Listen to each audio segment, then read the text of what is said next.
costoso es y de repente podemos hacer el tratamiento también.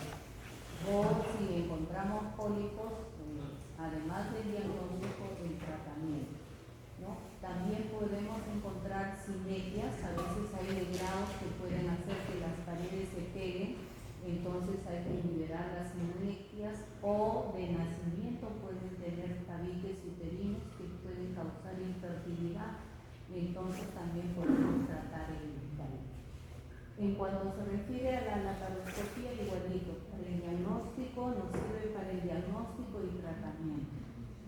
A mujeres que no encontramos la causa, también debemos hacer una laparoscopía para ver si hay algo que está oculto y no lo podemos diagnosticar.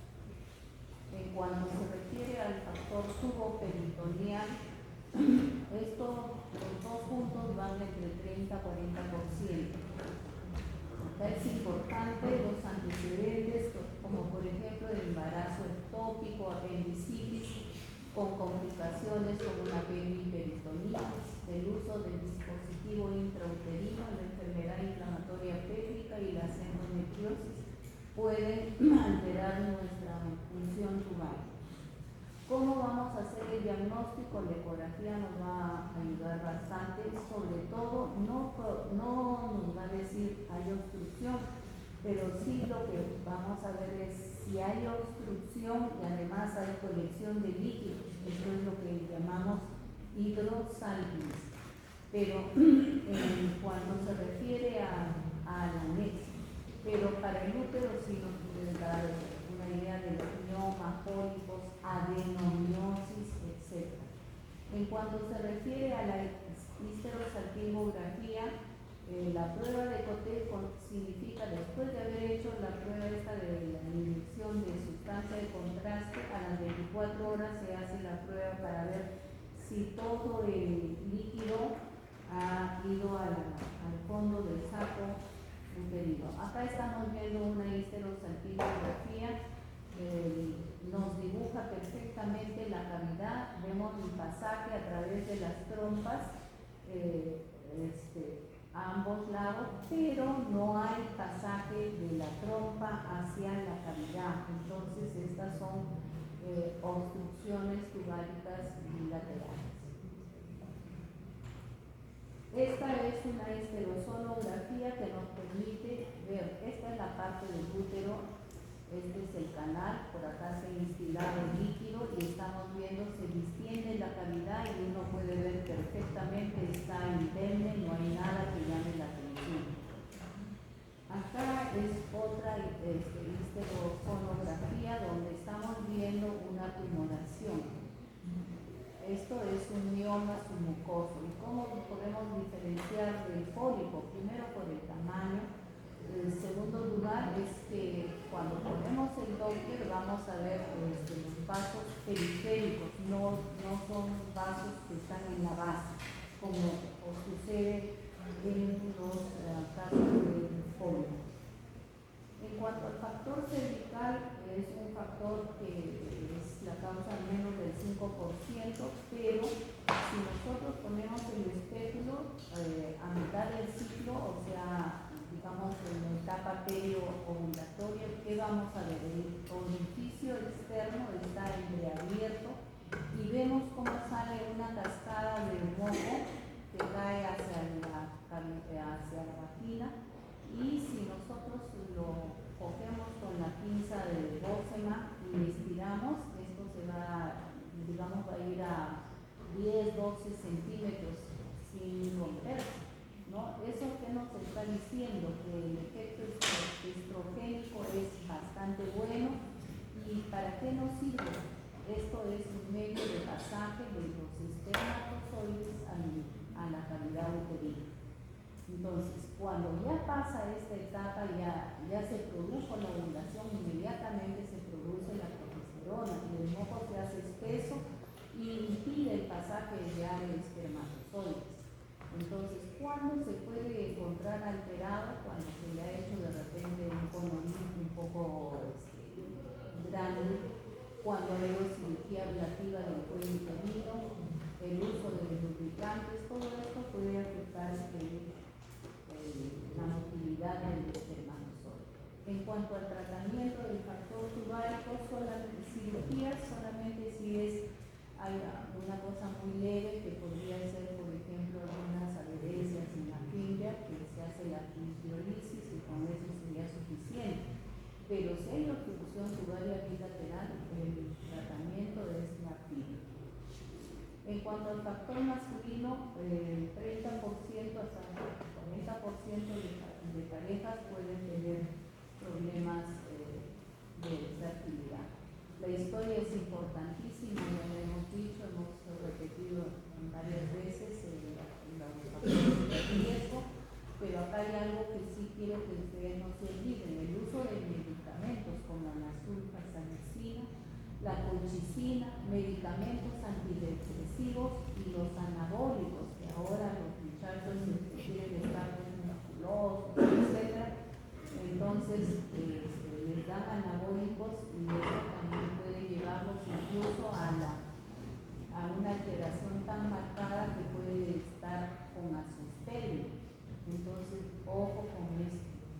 En cuanto a los antecedentes, ya lo hemos dicho anteriormente, no vamos a repetir los factores por antecedentes de alcoholismo, tabaco, marihuana, en fin, exposición a sustancias tóxicas. El examen clínico tiene que ser, como en el caso de la mujer, general y el preferencial. Entonces, el preferencial significa que tenemos que examinar bien los testículos. Si hay varicoceles, son pacientes candidatos a la cirugía.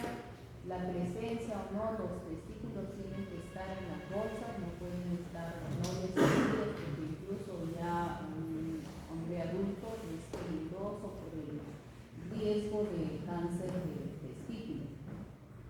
Entonces son pacientes que deben ser referidos a urólogos.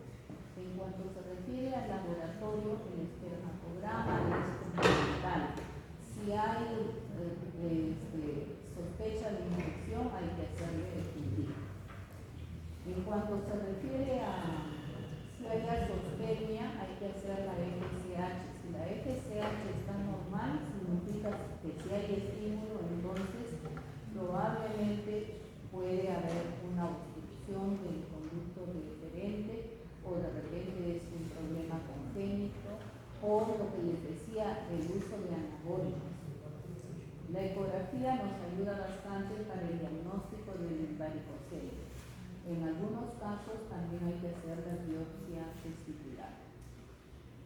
Esta lámina nos está mostrando los valores mínimos que se exigen para decir que, bueno, no hay problema.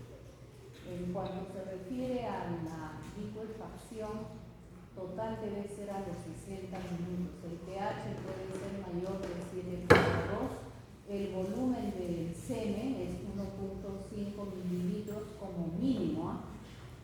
La concentración espermática por mililitro debe ser 15 millones como mínimo. La concentración total debe estar en 39. La motilidad total, o sea, los que son traslativos y los que están en sitio, 40%. La motilidad progresiva es la más importante y esta debe ser el 32%. La viabilidad, 58%. Las formas normales, 4%. ¿Qué quiere decir? Que de repente nos dicen 97% de formas normales o anormales. ¿Qué quiere decir? Que el 3% es anormal, eso no estaría bien, ¿ya? Y así por el estilo. En cuanto se refiere a los leucocitos, 1 millón o sea, hasta 1 millón se acepta por mililitro. Y la nomenclatura es, como ustedes la ven, normospermia cuando los valores son normales, oligospermia cuando la concentración está disminuida, la astenospermia se refiere a la motilidad disminuida, teratospermia, morfología normal, azoospermia, ausencia de espermatozoides. Y ojo, también hay la eyaculación retrógrada que nos puede dar azoospermia, también hay que evaluar es la leucotoxemia, que ya lo dijimos, mayor de 1 millón. En cuanto se refiere al tratamiento, hablamos de baja complejidad y alta complejidad. ¿Qué cosa quiere decir baja complejidad? Son las técnicas que implican bajo riesgo, no hay mayor riesgo, no hay molestias o molestias mayores. ¿Y en quiénes se usa? En mujeres con ovarios poliquísticos, pero con reserva ovárica. Entonces, mujeres que no ovulan hay que ayudarlas para que ovulen. En mujeres menores de 40 años, al menos con una trompa permeable y el espermatograma normal. En varones con alteraciones del espermatograma, pero que no son tan graves. Las técnicas usadas en la baja complejidad es el coito dirigido. ¿Qué significa eso? Que nosotros tenemos que hacer el monitoreo y cuando ya está, digamos, próxima a ovular, entonces se les dice deben tener relaciones. Puede ser en el día supuesto de la ovulación o día anterior, posterior, o sea, se les da dirigiendo, ¿no? Entonces, como no vamos a saber exactamente qué día va a ovular, entonces, por lo menos 3-4 días antes de la supuesta ovulación ya debe tener relaciones interdiarias. En cuanto se refiere a la inducción de la ovulación, esta puede ser con o sin inseminación.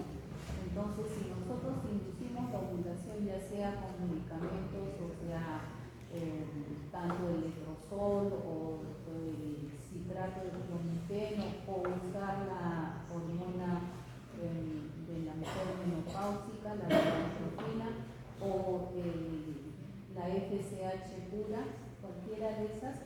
Entonces, cuando ya el folículo está entre 18 o 20, se le va a poner la hormona gonadotropina coriónica 10.000 unidades y después de 36 horas se va a hacer la inseminación o se le dice pues que tenga relaciones anteriormente, eso no le va a costar. En cuanto también se refiere a quienes se les va a hacer este procedimiento, la inseminación puede ser homóloga o heteróloga. ¿Qué significa? De su pareja o un semen que es donado, ¿no? En cuanto a la inducción de la ovulación, el objetivo es lograr que ovule, pues, pero lo que buscamos es que sea un solo folículo, ¿no? Entonces, podemos usar el letrozol que estamos hablando, que es un inhibidor de la aromatasa, es uno de los más importantes, digamos, en cuanto a la elección, es de primera elección, comparado con el citrato de clomifeno, se ve que hay mejores resultados con letrozol. La dosis es de 2.5 por día por 5 días, empezando del tercero al quinto día.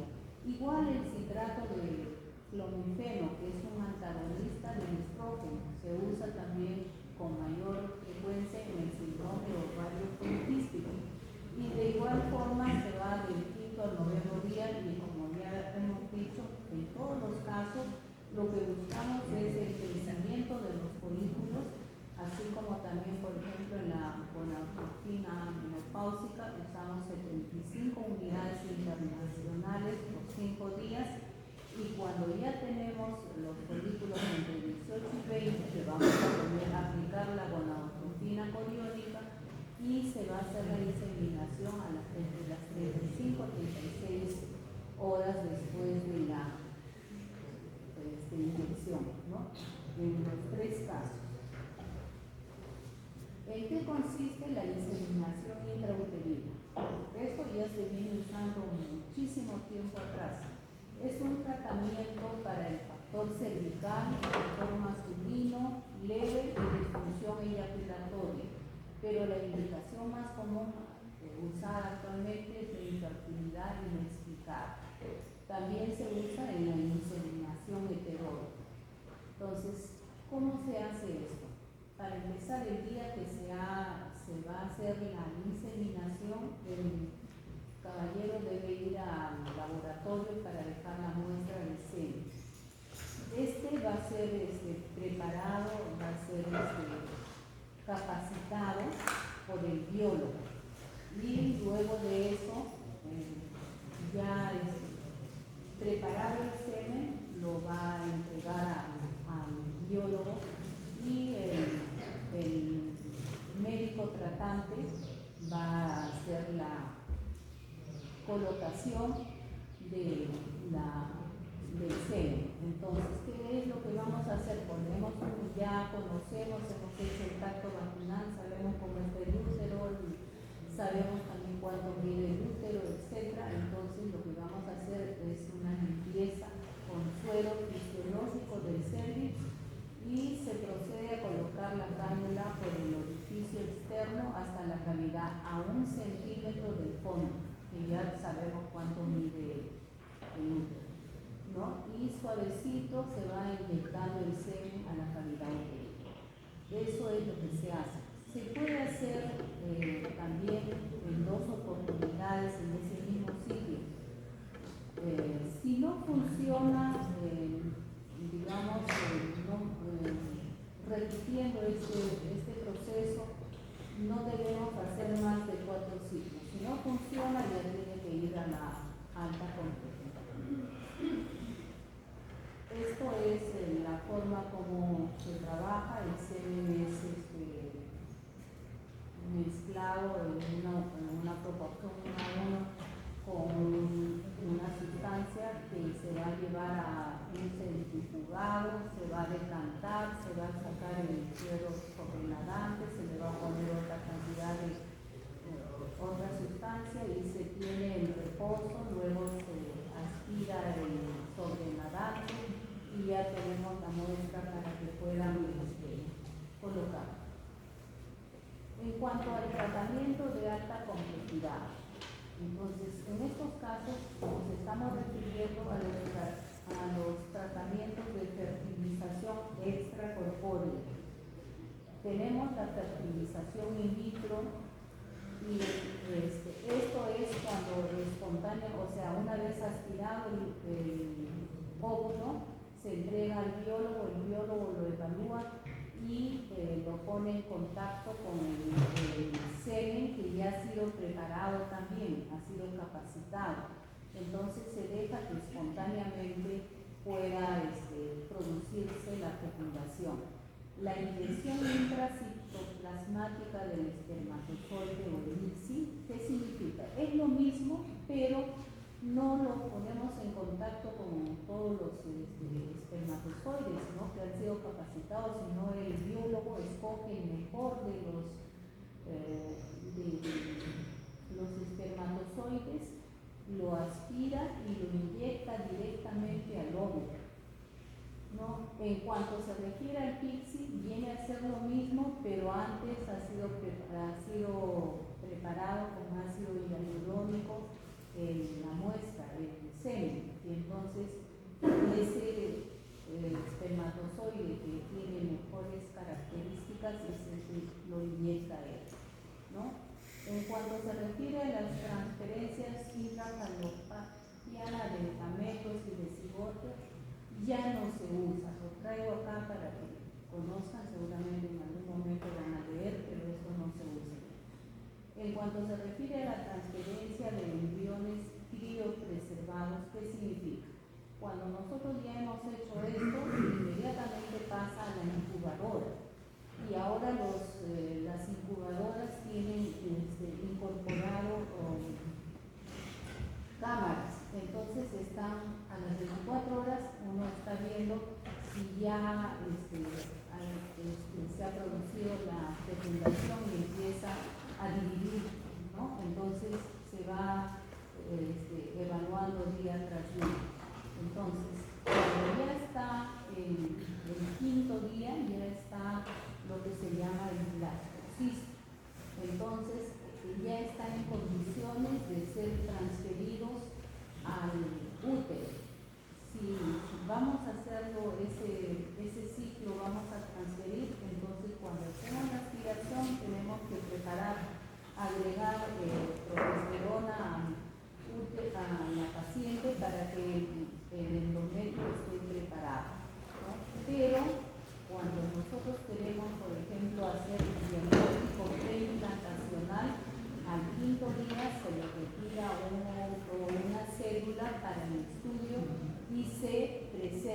embrión.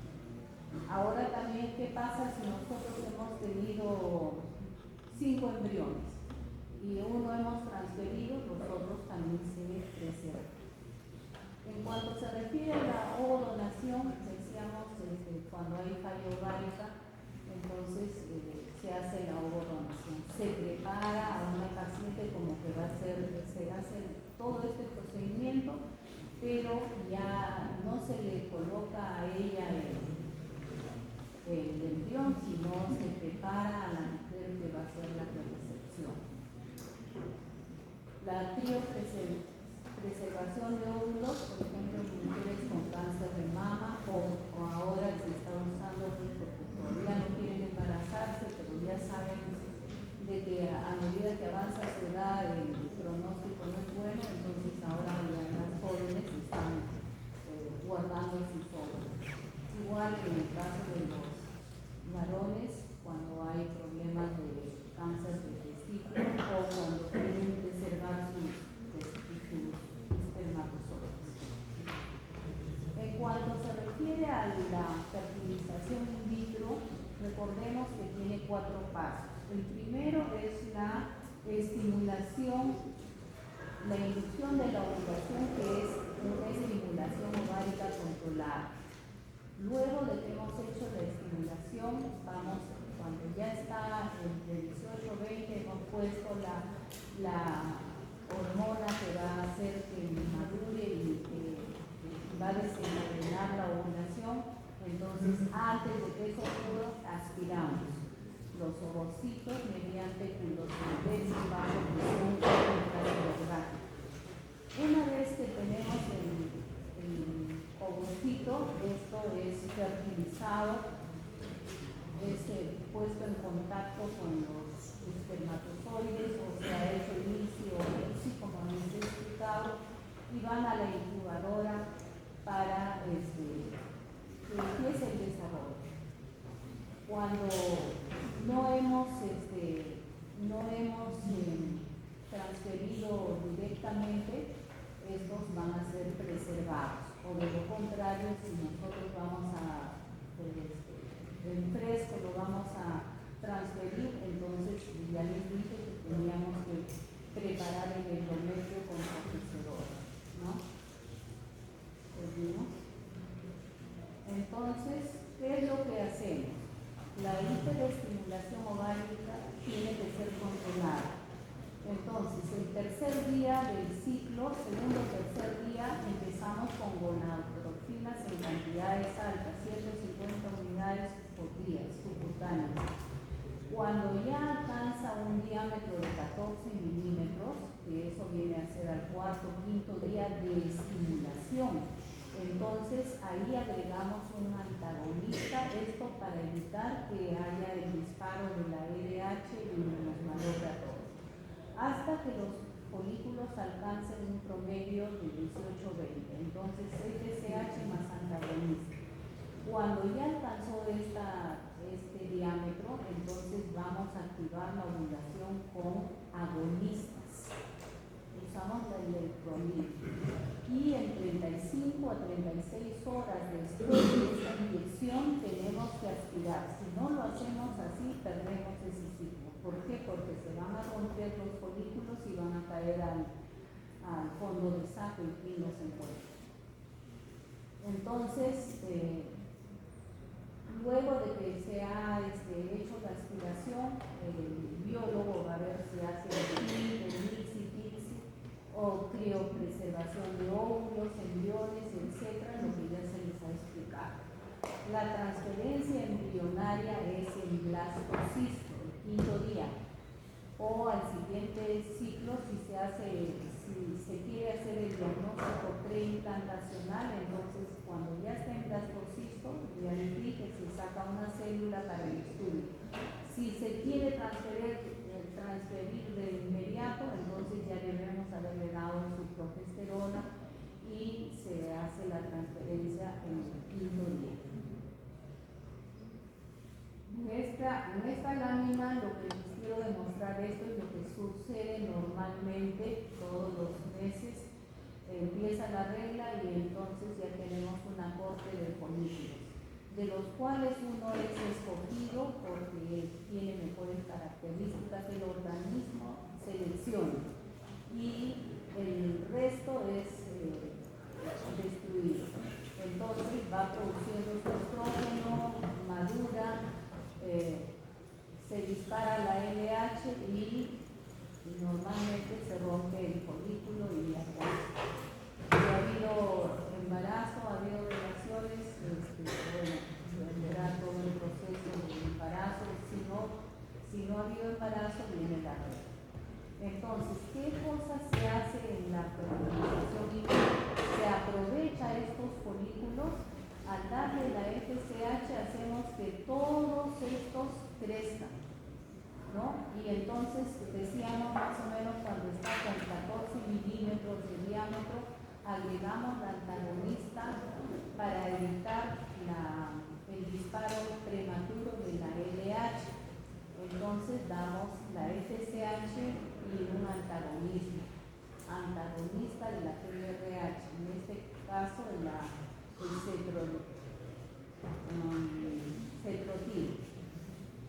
Cuando ya está con 18-20 milímetros, vamos a agregar el agonista, pero tenemos que ver un horario de tal forma que, porque es a las 36 horas, entonces para que se programe la aspiración y luego ya viene todo lo demás. Entonces, en pocas palabras, eso es lo que se hace.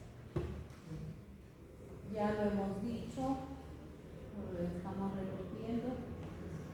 En cuanto se refiere a quienes está indicada la reproducción asistida, cuando no ha sido posible, digamos, corregir la causa del problema, cuando hay un bloqueo turárico bilateral, cuando hay endometriosis severa, moderada, limitación moderada o severa de la capacidad fecundante de los espermatozoides, cuando hay disfunciones coitales sin solución psicológica o farmacológica, infertilidad de causa desconocida, infertilidad en mujeres mayores o mujeres con reserva ovárica disminuida y el fracaso del tratamiento de baja complejidad.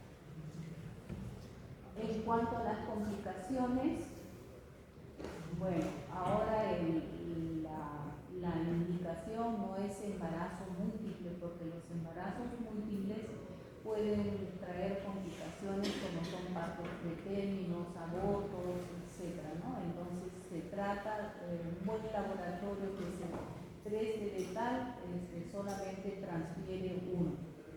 El síndrome de hiperestimulación ovárica. Esta es una complicación médica que se daba tiempo atrás con bastante frecuencia y consiste en la extravasación y depresión del intravascular y que podía ser incluso severo y hasta podía ocasionar la muerte. Entonces, ¿cómo lo hemos evitado?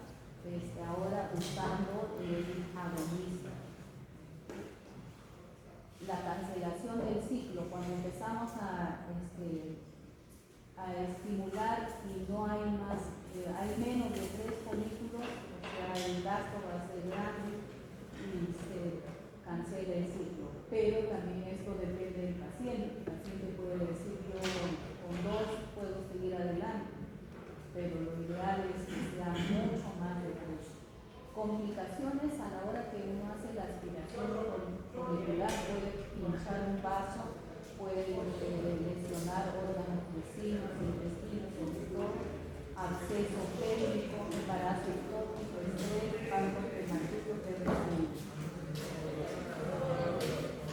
Muy bien, ahora vamos a hacer la clonación.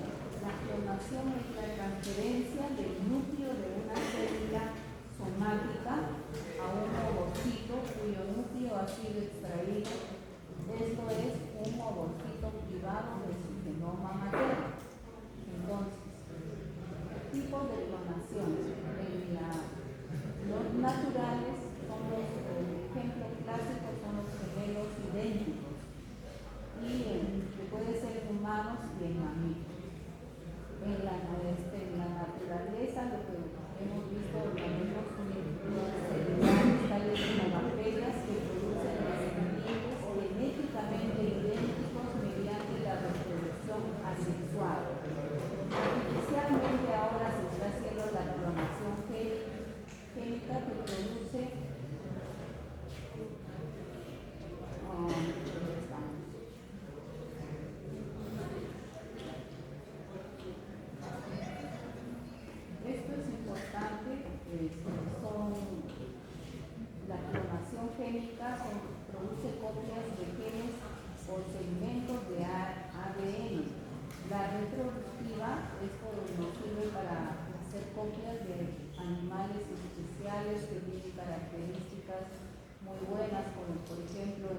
vacas utilizan vacas lecheras. La clonación terapéutica produce células madre pluripotenciales para experimentos dirigidos a crear tejidos que reemplazan los tejidos lesionados o afectados. Entonces tienen sus aplicaciones. Esto se viene haciendo desde los años 1950, donde hacían investigaciones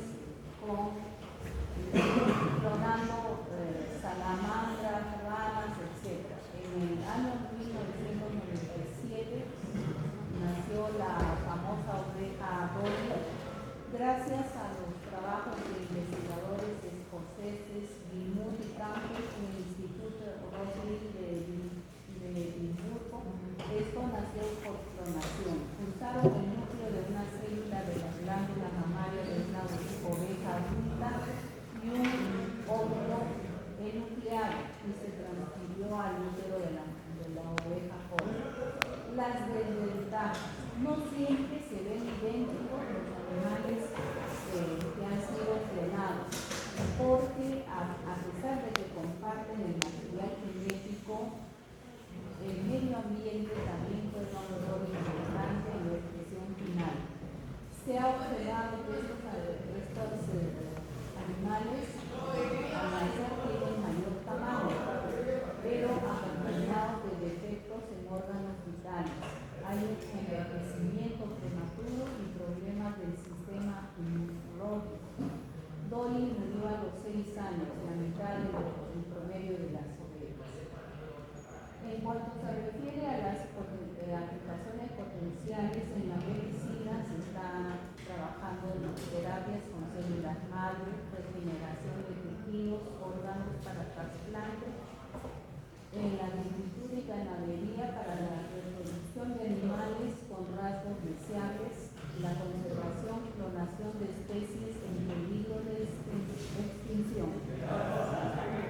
En conclusión, la reproducción humana no es eficiente, la edad de la mujer es muy importante. Durante la evaluación, la pareja debe ser considerada como una unidad. El espermatograma es uno de los exámenes básicos en la evaluación de la pareja infertil. El mejor método para evaluar la ovulación es el seguimiento folicular. ¿Cuáles son los signos de ovulación? Si hemos tenido un folículo de 20 centímetros, este se colapsa. Aparición de líquido en el fondo del saco de glándulas, irregularidad en la pared folicular y la aparición de huecos internos. Todo eso nos está diciendo que hay ovulación.